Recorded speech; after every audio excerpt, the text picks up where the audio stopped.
قوموں کے ساتھ لسانیت کی بنیاد کے اوپر، مذہبی منافرت کی بنیاد کے اوپر، فرقہ واریت کی بنیاد کے اوپر ہم لوگ اتنے تقسیم ہیں کہ ہم ایز اے قوم نہیں ہیں. صرف ملی ترانے گانے سے، پاکستان کا جھنڈا لگا لینے سے، فوجی پریڈ کر لینے سے آپ عوام کے دل میں ملک کی محبت نہیں پیدا کر سکتے.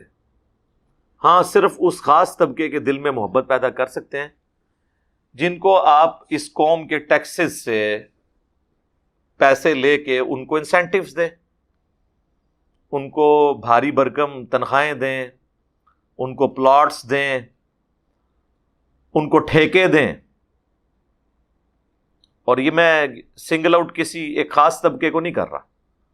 ہمارے پولیٹیشنز، ہمارے ریاستی اداروں کے لوگ، سب کے سب لوگ اس حمام کے اندر ننگے ہیں. اب تو سوشل میڈیا کی برکت سے میرے نزدیک تو، اور ان لوگوں کے نزدیک سوشل میڈیا کی نحوست سے یہ سب کچھ عوام الناس کو پتہ چل چکا ہے. اگر اب بھی ہم نے ہوش کے ناخن نہ لیے تو ہم اپنے آنے والی نسلوں کو کوئی محفوظ ملک نہیں دے سکتے. اللہ کا شکر ہے کچھ عرصے سے پاکستان کی پالیسیز جو ہیں وہ بہتری کی طرف گامزن ہوئی ہیں. اس کا ثبوت پوری دنیا کے اندر ہمارے پرائم منسٹر صاحب چیخ چیخ کے تقریریں کر رہے ہیں، صحافیوں کے ساتھ گفتگو کر رہے ہیں کہ ہم ماضی میں جو کچھ کرتے رہے وہ غلط تھا. ساتھ وہ یہ بھی انصاف کر رہے ہیں کہ وہ ان لوگوں کو بھی کرٹیسائز کر رہے ہیں، ان طاقتوں کو جن کا اعلی کار ہم لوگ بنے، یعنی امریکہ اور یورپ. انہی کے کہنے پہ ہم سب کچھ کرتے رہے. ابھی جو کچھ عرصہ پہلے پرائم منسٹر نے تقریر کی تھی پارلیمنٹ کے اندر کہ اب ہم دوبارہ سے کرائے کی بندوق نہیں بنیں گے، پھر انہوں نے اس کو جوڈی کو بھی ایک انٹرویو دیا تھا، اس کے بعد بھی کچھ صحافیوں کے ساتھ، افغان صحافیوں کے ساتھ بھی گفتگو کی. لیکن اب ہماری چیخو پکار سننے کے لیے کوئی دنیا میں تیار نہیں ہے. اللہ کرے کہ یہ ساری چیخو پکار کے بعد ہمیں کوئی فائدہ نظر آئے، کوئی اللہ تعالیٰ کی غیبی مدد آ جائے. افغان حکومت تو ناراض تھی، طالبان بھی ہم سے خوش نہیں ہے، اور اب بڑا مشکل وقت آ جائے گا پاکستان کے اوپر. وہاں پہ ان کی حکومت آتی ہے تو ہمارے لیے تو دونوں صورتوں میں ون ون نہیں، لوز لوز پوزیشن بن گئی ہوئی ہے. تو اس موقع پہ ہم دعائی کر سکتے ہیں، اللہ تعالیٰ آسانیاں فرمائے، آمین. باقی یہ پالیسیز میں جو شفٹ آیا نا یہ خوش آئند ہے، خصوصاً ضرب عصب اور رد الفساد کے بعد ملک کے اندر حالات بہتر ہوئے ہیں. ورنہ آپ دیکھیں ہم جیسے نیوٹرل لوگ، اب میں جس قسم کی باتیں کیمرے میں کرتا ہوں، ان باتوں کا تصور آج سے 20 سال پہلے ممکن نہیں تھا کہ کوئی اتنا آؤٹ سپوکن ہو کے جو مذہبی دہشت گرد ہیں، یعنی علماء کرائم، یہ میں نے ٹرم ڈیوائز کی تھی، مجرم علماء، ان کو ایکسپوز کرے. وہ تو اختلاف رائے برداشت ہی نہیں کرتے تھے، لیکن ہماری پاک فوج کی قربانیوں کی وجہ سے، اور اس سے بھی بڑھ کے ہماری عوام کی قربانیوں کی وجہ سے، کیونکہ فوجی تو کم شہید ہوئے ہیں، عوام زیادہ مری ہے. اور اس پہ تر رہا یہ کہ پاک فوج یا باقی ریاستی اداروں کو جو فائنینشیل ان پٹ ہے وہ تو پاکستان کی عوام کے ٹیکسز سے دیا جاتا ہے. لہٰذا ہم اس جہاد کے اندر شریک ہیں، خواہ وہ ہمارا انٹرنل جہاد ہو، خواہ ایکسٹرنل جہاد ہو. اکثر لوگ بڑے یعنی وہ غمگین ہو رہے ہوتے ہیں نا کہ جی میں نے جہاد کرنا ہے، یہ بھی بڑا شوق ہوتا ہے، جوانی کی عمر ہی ایسی ہوتی ہے. تو جہاد میں ہر پاکستانی شریک ہے. 41 ٹیکسز ایسے ہیں جو ہر پاکستانی انڈائریکٹلی دیتا ہے، چاہے وہ پیٹرول کے ہر لیٹر کے اوپر 40-50 روپے ٹیکس دے رہا ہو، خواہ وہ صابن کی ٹکیا پہ دے رہا ہو، ایک ماچس کے اوپر بھی ٹیکس لگا ہوا ہے. یہ وہ سارے ٹیکسز ہیں جو ٹیکس چوری کوئی نہیں کر سکتا. یہ جو ٹیکس چوری آپ سنتے ہیں وہ تو انکم ٹیکس کے اندر چوری ہوتی ہے یا پراپرٹی ٹیکس کے اندر. باقی جو انڈائریکٹ ٹیکسز ہیں 41 کے قریب، اس میں تو چوری کا کوئی سوال ہی پیدا نہیں ہوتا. 41 کے قریب ٹیکسز ہیں 41 کے قریب. اس میں تو چوری کا کوئی سوال ہی پیدا نہیں ہوتا. 41 کے قریب ٹیکسز ہیں 41 کے قریب. اس میں تو چوری کا کوئی سوال ہی پیدا نہیں ہوتا. وہ سب کے سب لوگ ادا کر رہے ہوتے ہیں، اس سے تو کوئی بھاگ سکتا ہی نہیں ہے۔ اب صابن تو ہر بندے کی بنیادی ضرورت ہے، تو صابن سے کون بھاگ سکتا ہے؟ اس کے اوپر بھی ٹیکس لگا ہے۔ لہذا ہماری ذمہ داری پوری ہو گئی، جب ہم نے ٹیکس ادا کر دیا بس ہماری اتنی ذمہ داری ہے۔ سیدنا عمر فاروق رضی اللہ تعالیٰ عنہ کے مبارک دور میں جب باقاعدہ طور پر فوج بن گئی تھی اور کوفے میں فوجی چھاونی بن گئی تھی، اس کے بعد صحابہ کرام جو سینئر تھے وہ لوگ تو جہاد کرنے کے لیے نہیں جایا کرتے تھے، وہ تو مدینہ شریف میں ہی تھے، پھر فوج ہی جہاد کرتی تھی۔ تو جب سے ملکوں کا سسٹم شروع ہوا ہے اور باقاعدہ فوجیں بن گئی ہیں، اب ہر بندے نے بندوق اٹھا کے جہاد نہیں کرنا، اور نہ ہر بندے کی یہ کمپیٹنسی ہے۔ اگلے زمانوں میں تو بچپن ہی سے تلوار چلانا سکھایا جاتا تھا، اس وقت تو ظاہر ہے کہ اسکول، کالجز، یونیورسٹیز نہیں ہوتے تھے، بلکہ استادوں کے ذریعے جو علم حاصل کیا جاتا تھا اس میں سارے بیسک اخلاقیات لوگوں کو سکھائے جاتے تھے، قرآن کی تعلیمات ہوتی تھیں۔ اس کے بعد وقت گزرنے کے ساتھ ساتھ موڈ شفٹ ہونا شروع ہوا، اور فوج کے حوالے سے بھی موڈ ظاہر شفٹ ہو گیا۔ ہمیں ویسے تو بتایا جاتا ہے کہ جی رومنز اور پرشینز کو جو مسلمانوں نے اکھاڑا، تو مسلمان جو ہیں تعداد میں بہت کم تھے، ان کو اکھاڑا۔ بے شک تعداد میں کم تھے، لیکن ٹیکنالوجی میں آلموسٹ برابر ہی تھے، اس حوالے سے کہ اس وقت نہ کوئی بندوق تھی، نہ کوئی ایئر اسٹرائک تھی۔ زمینی جنگ میں فائنل فیصلہ ہوتا تھا، اس میں آپ کا مخالف جب آیا ہے وہ بھی ایک ہی تلوار ہاتھ میں لے کے آیا ہے، اور یہاں سے صحابہ کرام بھی گئے تو ایک ہی تلوار کے ساتھ۔ ورنہ آپ امیجن کریں کہ ایک کافروں کا فوجی کلاشنکوف لے کے آ جائے، سامنے 1000 مسلمان بھی کھڑے ہوں۔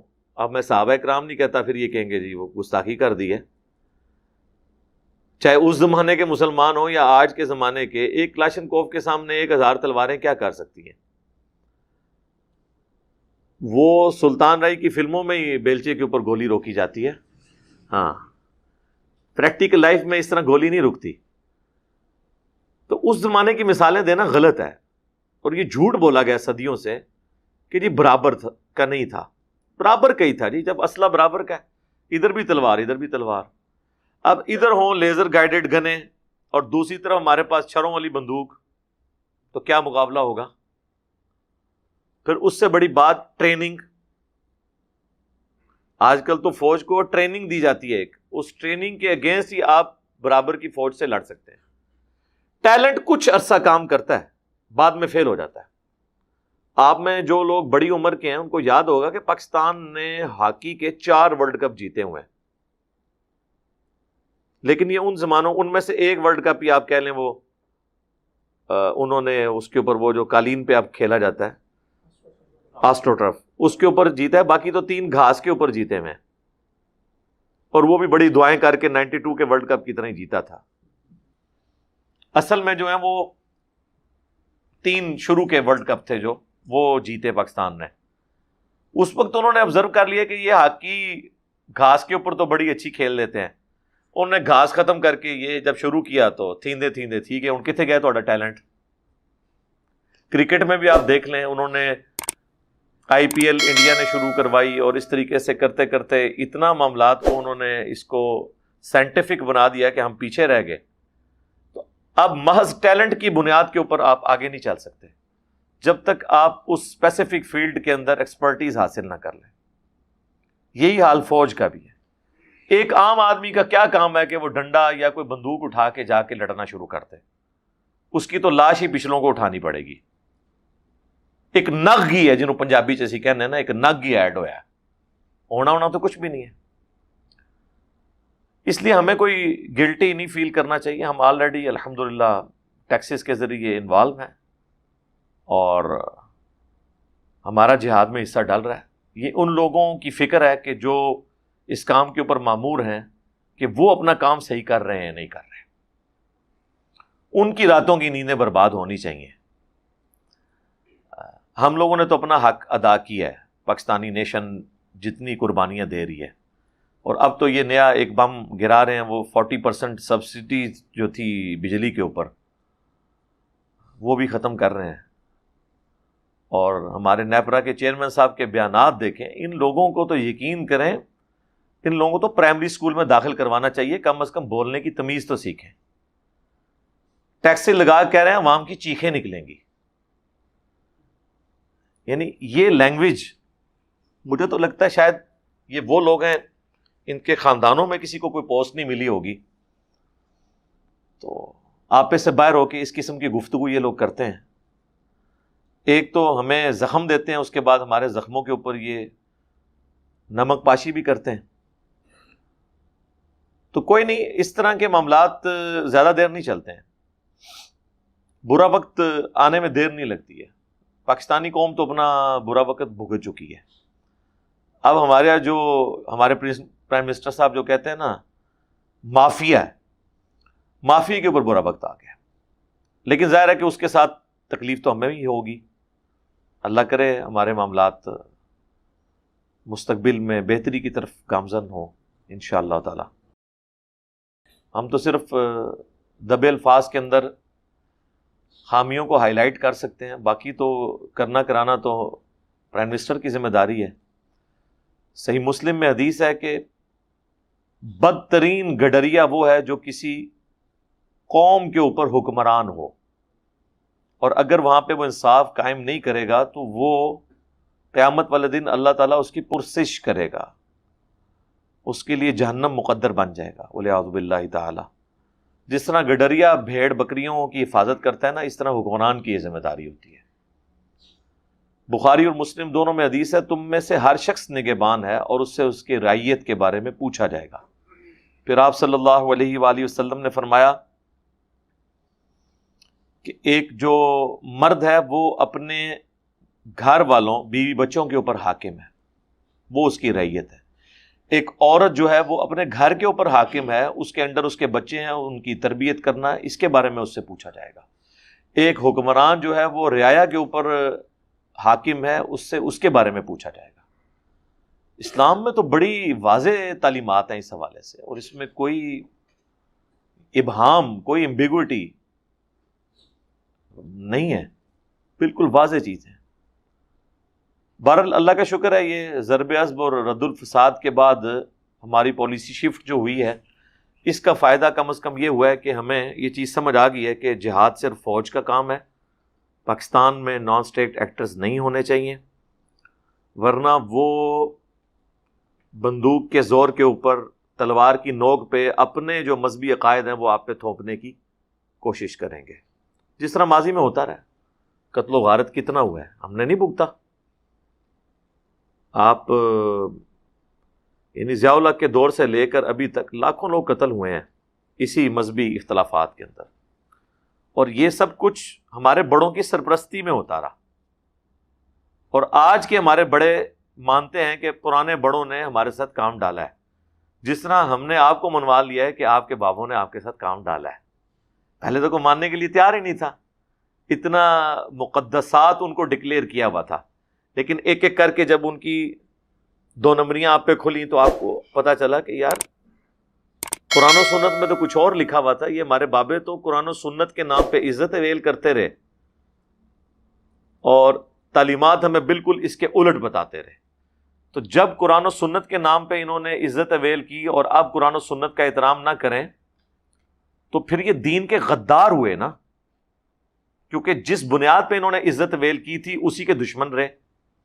اسی طریقے سے وہ لوگ جو آئین کی بنیاد کے اوپر ہم سے عزت ویل کرتے رہے, خواہ وہ ہمارے پولیٹیشنز ہوں یا ریاستی اداروں کے لوگ ہوں, اسی آئین کی بنیاد پہ تو انہوں نے عزت ویل کی. اور اگر اسی آئین کے ساتھ وہ لوگ کھلواڑ کر کے پاکستانی نیشن کو بیسک ہیومن رائٹ سے محروم کرتے رہے, اور اب جب نیشن کو یہ بات پتہ چلے گی تو وہ پھر ان کو اسی طریقے سے غدار تصور کریں گے جس طرح ہم اپنے مذہبی پیشواؤں کو غدار تصور کرتے ہیں کہ انہوں نے تعلیمات سے ہٹ کے ہمارے ساتھ سلوک کیا. دوسری طرف تو ہم ان نان اسٹیٹ ایکٹرز کو کہ جنہوں نے ہمارا جینا حرام کیے رکھا پچھلے 15-20 سال میں, ان کو ہم کہتے ہیں آپ قومی دھارے میں آئیں, آئین کے انڈر آ جائیں. پاکستان آئین کے تحت چل رہا ہے, یہ کوئی بنانا ریپبلکس میں سے کوئی ملک نہیں ہے, اور خود ہم آئین کا احترام نہ کریں. یہ ویسے ہی ہے جیسے علماء کہتے ہیں کہ قرآن اور حدیث پہ چلو، اور نہ خود قرآن کو مانے نہ حدیث کو مانے، الٹا کوئی آ کے بتائے کہ سر قرآن میں تو یہ لکھا ہے، آپ تو ہمیں یہ بتاتے رہے ہیں، تو اس کے ساتھ لڑ پڑے۔ بالکل سیم اینالوجی ہے۔ پھر آپ اس کے آگے چلیں تو آپ کو اور اینالوجی نظر آئے گی کہ جیسے مذہبی لوگوں نے گالیاں رکھی ہوئی ہیں نا، جس سے ان کو ذرا سا خطرہ ہو تو کبھی اس پہ گستاخی کا فتویٰ لگا دیں گے، کبھی توہین مذہب کا الزام لگا دیں گے۔ اس طرح ہمارے پولیٹیشنز کے پاس، ہمارے ریاستی اداروں کے لوگوں کے پاس الزامات ہوتے ہیں غدار وطن، توہین عدالت، غیر ملکی ایجنڈا۔ یہ وہ سارے لفظ ہیں جو ایکویلنٹ ہیں، گستاخ رسول، گستاخ اولیاء، گستاخ صحابہ، مذہب کی توہین۔ تو آپ دیکھیں کہ مینٹالٹی ایک ہی ہے، وہ مختلف شکلوں میں آپ کو مختلف جگہ نظر آ رہی ہوتی ہے۔ اچھا، اب یہ ساری باتیں میں ایک مذہبی پلیٹ فارم سے اس لیے کرتا ہوں کہ جدا ہو دین سیاست سے تو رہ جاتی ہے چنگیزی۔ سیاست سے مراد یہ نہیں کہ میں نے کوئی پولیٹیکل جماعت جوائن کرنی ہے، لیکن ظاہر ہے کہ ہم افیکٹنگ ہیں اس سارے سسٹم کے۔ ہمیں اس وقت اگر کوئی عالم دین ایسا ہے جسے موجودہ دور کے حالات اور واقعات اور ملک کی صورتحال کا نہیں پتہ، اور وہ یہ سمجھتا ہے کہ میں اس قوم کا مصلح ہوں، میں اس قوم کا منجی اور ہادی ہوں، یا میں انہیں ٹرو ریلیجن کی طرف لے کے جا رہا ہوں، اور پتہ اسے ہے ہی نہیں گراؤنڈ ریئلٹیز کا، تو وہ اپنے دعوے کے اندر جھوٹا ہے۔ اور سچائی صرف یہ نہیں ہوتی کہ آپ ایک رخ کی سچائی صرف بیان کریں، سچائی یہ ہے کہ آپ سچائی کے ساتھ کھڑے ہوں، اور ظالم جو ہے اس کو ظالم کہیں، خواہ اس کا تعلق کسی بھی طبقے کے ساتھ، کسی بھی جماعت کے ساتھ، کسی بھی گروہ کے ساتھ ہو، تب آپ سچائی کو پریویل کریں گے، ورنہ آپ اپنے ضمیر کے مجرم بھی ہوں گے، اور قیامت والے دن والعیاذ باللہ تعالی اللہ کے حضور بھی آپ کا ایک جرم لکھا جائے گا۔ اللہم لا تجعلنا منہم۔ ہم دعا کرتے ہیں جی اپنی قوم کے لیے، پوری عالم اسلام کے لیے، اللہ تعالیٰ ان کے لیے آسانی والا معاملہ فرمائے۔